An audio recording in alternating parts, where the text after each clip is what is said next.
Mag-subscribe bago panoorin ang video. Daghang salamat. Sweaters result March 19, 2024.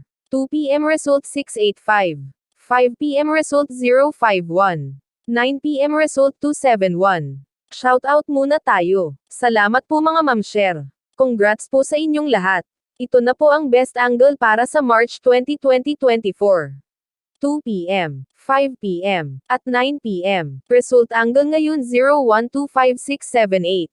Messing number 349. Best and pairing number para sa March 20, 2024. Probables combination. Best Padakit Guide and Combo.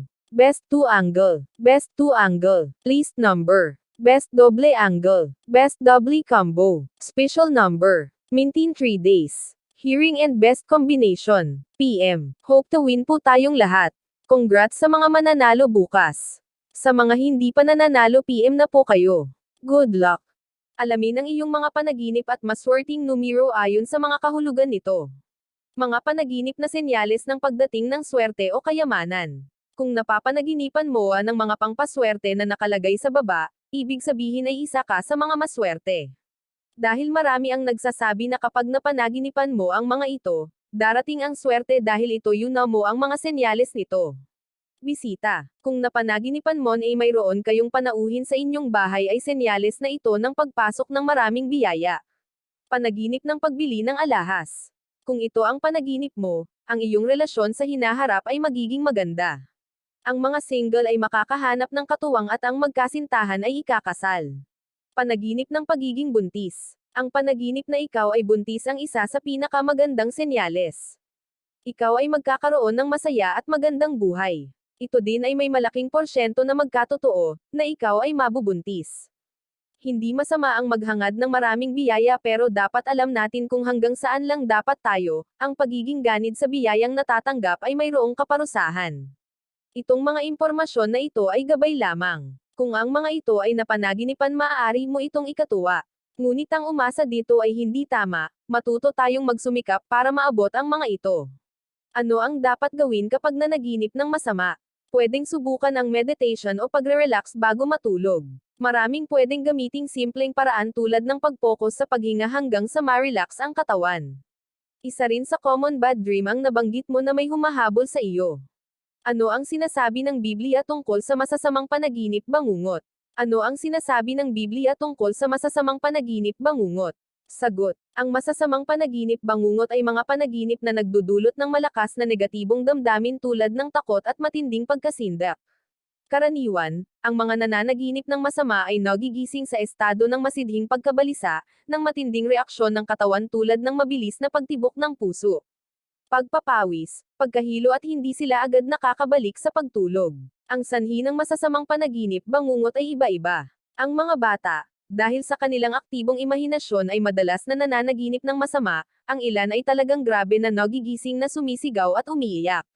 Ang matitinding pangyayaring katulad nito ay karaniwang tinatawag na night terrors. Ang pagkain ng ilang uri ng pagkain malapit sa oras ng pagtulog ay maaaring maging sanhi ng masasamang panaginip bangungot, ganoon din ang panunood ng nakakatakot na mga sine o pelikula. Ang pagtulog na may dalang pagkabalisa tungkol sa mga hindi magagandang pangyayari sa buhay o matapos. Ang isang pag-aaway o pagtatalo ay maaaring maging sanhi ng masasamang panaginip bangungot dahil sa patuloy na aktibidad ng isip o utak habang natutulog. Walang pag-aalinlangan na ang masasamang panaginip bangungot ay labis na nakakabagabag, subalit mayroon bang espiritual na kahulugan ang masasamang panaginip bangungot? Ang mga panaginip at pangitain ay nabanggit sa Biblia, at minsan ginagamit ng Diyos ang panaginip upang mangusap sa kanyang mga propeta at sa iba pang mga tao. Sa Genesis Kapitulo 20, nang-usap ang Diyos kay Abimelech. Nagbabala ang Diyos kay Abimelech na huwag niyang gagalawin si Sarah na asawa ni Abraham. Kasama sa iba pang mga panaginip sa Biblia ay ang panaginip ni Jacob tungkol sa isang hagdan patungong langit Genesis Kapitulo 28. Ang panaginip ni Jose na paglilingkuran siya ng kanyang mga kapatid na siyang naghatid sa kanyang pagkakabilanggo sa Ehipto Genesis Kapitulo 37. Ganoon din ang kanyang panaginip tungkol sa Faraon Genesis Kapitulo 40 hanggang 41, na naghatid sa kanya upang maging pangalawang pinakamakapangyarihang tao sa Ehipto. Ang Panginoon o ang kanyang anghel ay Nagpakita sa ilang tao sa Biblia, kasama dito sina Gideon, Hukom-7, Haring Solomon. Unang Hari Kapitulo 3 Nabucodonosor, Daniel Kapitulo 2 Maria, Mateo Kapitulo 1 Jose, Mateo Kapitulo 2, at asawa ni Pilato, Mateo Kapitulo 27. Ang kanilang mga panaginip ay hindi matatawag na masamang panaginip. Kung ganoon lilito na hindi nagsasalita ang Diyos sa mga tao sa pamamagitan ng masasamang panaginip bangungot. Iniisip ng ilan na si Satanas o ang mga demonyo ay nanghihimasok o pinapasok ang kanilang mga isip sa panahon na sila ay nananaginip ng masama, subalit walang banggit sa Biblia na nagpapatunay dito. Walang pangyayari sa Biblia na ang mga puwersa ng demonyo ay nangungusap sa mga tao sa kanilang mga panaginip o masasamang panaginip bangungot. Mas malamang, ang masasamang panaginip bangungot ay walang iba kundi ang paraan ng isip upang labanan ang mga takot at alalahanin habang ang isip ay patuloy na gumagana sa panahon ng pagtulog. Kung ang isang Kristiyano ay patuloy na nakararanas ng madalas na pananaginip ng masama, na dahilan ng hindi tuloy-tuloy na pagtulog at nagiging sanhi ng madalas na kaguluhan ng emosyon o damdamin. Marahil nararapat o kinakailangan ang tulong ng mga doktor. Subalit, sa lahat ng ito, ang panalangin ang pinakamakapangyarihang sandata laban sa anumang uri ng pagkabalisa ng damdamin at espiritu. Ang pananalangin ng 15 hanggang 20 minuto bago matulog ang pinaka-epektibong paraan upang maging payapa ang isip at puso at maging handa sa mahimbing at matiwasay na pagtulog. Gaya ng sa lahat ng bagay, ang Diyos ay saganang nagbibigay ng karunungan sa sinumang humihingi sa Kanya, Santiago Kapitulo 1 Versikulo 5. At ipinangako rin ng Diyos ang kanyang kapayapaan sa lahat ng naghahanap o naghahangad nito. Huwag kayong mabalisa tungkol sa anumang bagay. Sa halip ay hingin ninyo sa Diyos ang lahat ng inyong kailangan sa pamamagitan ng panalangin may pasasalamat. At ang di malihirip na kapayapaan ng Diyos ang mag-iingat sa inyong puso at pag-iisip sa pamamagitan ni Kristo Jesus, Filipos Kapitulo 4 Versikulo 6 hanggang 7. Ano ang kahulugan ng masaya sa panaginip? Ang kahulugan ng masaya sa panaginip ay, kalungkutan ang mararanasan mo, at kung sa panaginip mo ay may taong masaya ibig sabihin, ang iyong mga kaibigan at kapitbahay ay magiliw sa iyo.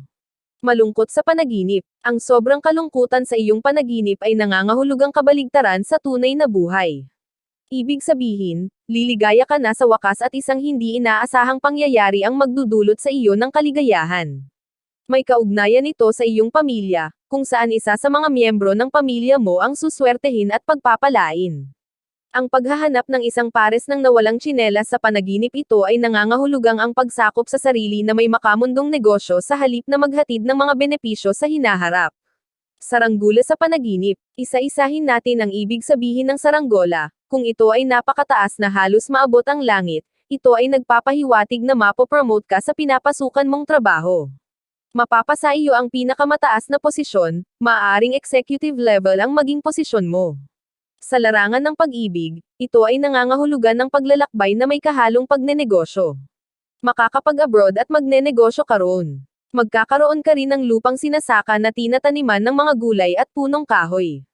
Samantala, kung napatid ang tali ng saranggolang pinalilipad mo, ito ay babala ng kalungkutan at pagkabigo sa iyong pinapangarap. Inaasahan namin na ang artikulo ngayon ay nakatulong sa iyo na malaman ang tamang interpretasyon ng iyong panaginip at kung paano ito makakatulong sa iyo sa paggising sa buhay. Mga maswerteng numero, loto, swetres, lasto, doubli, at triple. Abangan bukas. Iba't ibang mga kahulugan ng iyong panaginip at maswerteng numero. Part 39. Alamin ang iyong swerte ngayong 2024. Nandito na nga tayo sa exciting part. Bagong taon, bagong buhay, bagong pag-asa. Kaya tingnan natin kung ano nga ba ang mga ganap na posibleng harapin natin this year. Please subscribe my YouTube channel, Kuya Lotto Vlog. Maraming salamat po. God bless.